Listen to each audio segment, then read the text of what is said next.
Bismillahirrahmanirrahim. Assalamualaikum warahmatullahi wabarakatuh. Alhamdulillah wassalatu wassalamu ala Rasulillah wa ala alihi wa sahbihi wa mawalah. Asyhadu an la ilaha illallah wahdahu la syarika lah wa asyhadu anna Muhammadan abduhu wa rasuluh. Allahumma shalli wa sallim wa barik ala Muhammad wa ala alihi wa sahbihi. Jamaah yang kami muliakan, setiap manusia tentu mengharapkan hadirnya kebahagiaan dalam hidupnya.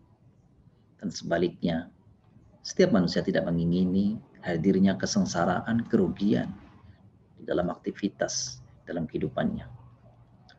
Hanya saja, seringkali kebahagiaan dan kesengsaraan ternyata alat ukurnya berbeda-beda antara satu dan orang lain. Boleh jadi apa yang dialami seseorang merasa bahagia, tetapi boleh jadi dalam pandangan orang lain tidak demikian.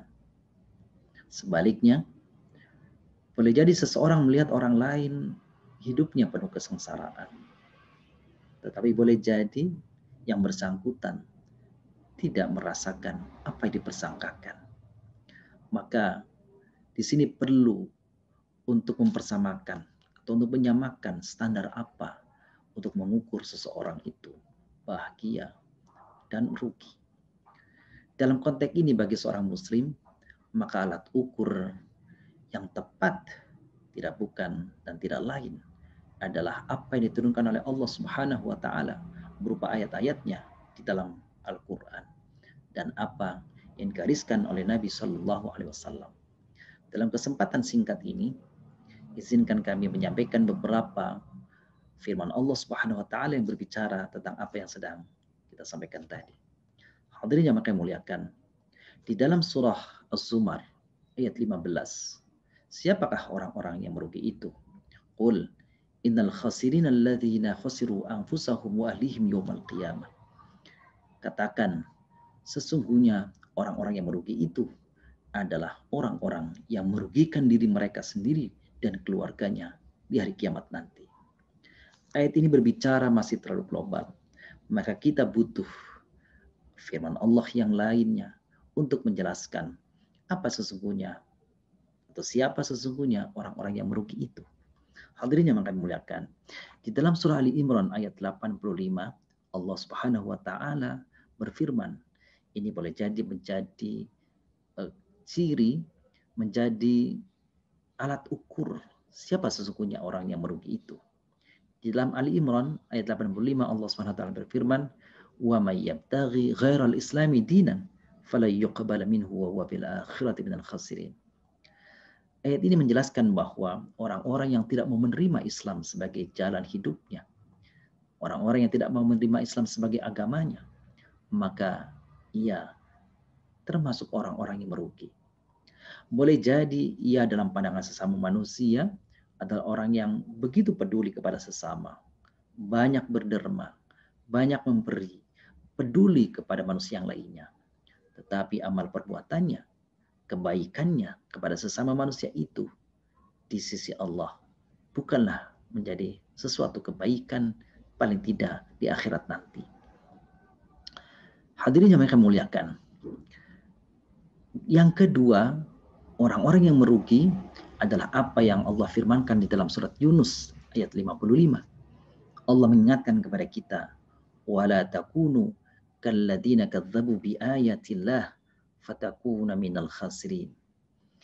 Janganlah kalian menjadi orang-orang yang mendustakan ayat-ayat Allah, maka kalian akan menjadi orang-orang yang merugi. Boleh jadi seseorang telah menerima Islam sebagai agamanya. Dia telah menjadi muslim bahkan sejak lahirnya. Tetapi karena suatu kondisi, suatu keadaan, ia tidak senang, maka ia mendustakan ayat-ayat Allah. Dia tidak percaya terhadap apa yang difirmankan oleh Allah. Dia mengatakan ayat-ayat Al-Quran yang mungkin dia tidak senangi adalah ayat-ayat yang sudah kadaluarsa. Ayat-ayat itu sudah tidak lagi up to date dengan zaman ini. Maka orang-orang yang menjadikan ayat-ayat Allah sebagai olok-olokan, tidak meyakini dan tidak mempercayai sebagian daripada ayat-ayat Allah. Sesungguhnya mereka itu adalah orang-orang yang merugi. Hadirin jamaah yang muliakan, apa kriteria yang ketiga? Orang-orang yang merugi, yaitu orang-orang yang di dalam kehidupannya yang menganiaya diri sendiri, berbuat dosa, dan tidak segera bertaubat kepada Allah, tidak segera mengakui kesalahan dan dosanya. Sebagaimana doa yang sering kita baca, Rabbana zalamna anfusana wa illam taghfir lana tarhamna lanakunanna minal khasirin. Ya Allah, sesungguhnya kami telah menzalimi diri kami sendiri. Maka jika Engkau tidak ampuni kami, ya Allah, tidak Engkau sayangi kami ini, ya Allah, maka sesungguhnya kami tentulah tergolong orang-orang yang merugi. Dalam ayat yang terakhir saya bacakan ini, jadi orang-orang yang berdosa, orang-orang yang berbuat salah dan tidak segera menyadari kesalahannya, tidak bertobat kepada Allah, tidak minta ampunan kepada Allah, agar Allah mengampuninya, agar Allah menyayanginya, maka sungguh ia termasuk orang-orang yang merugi.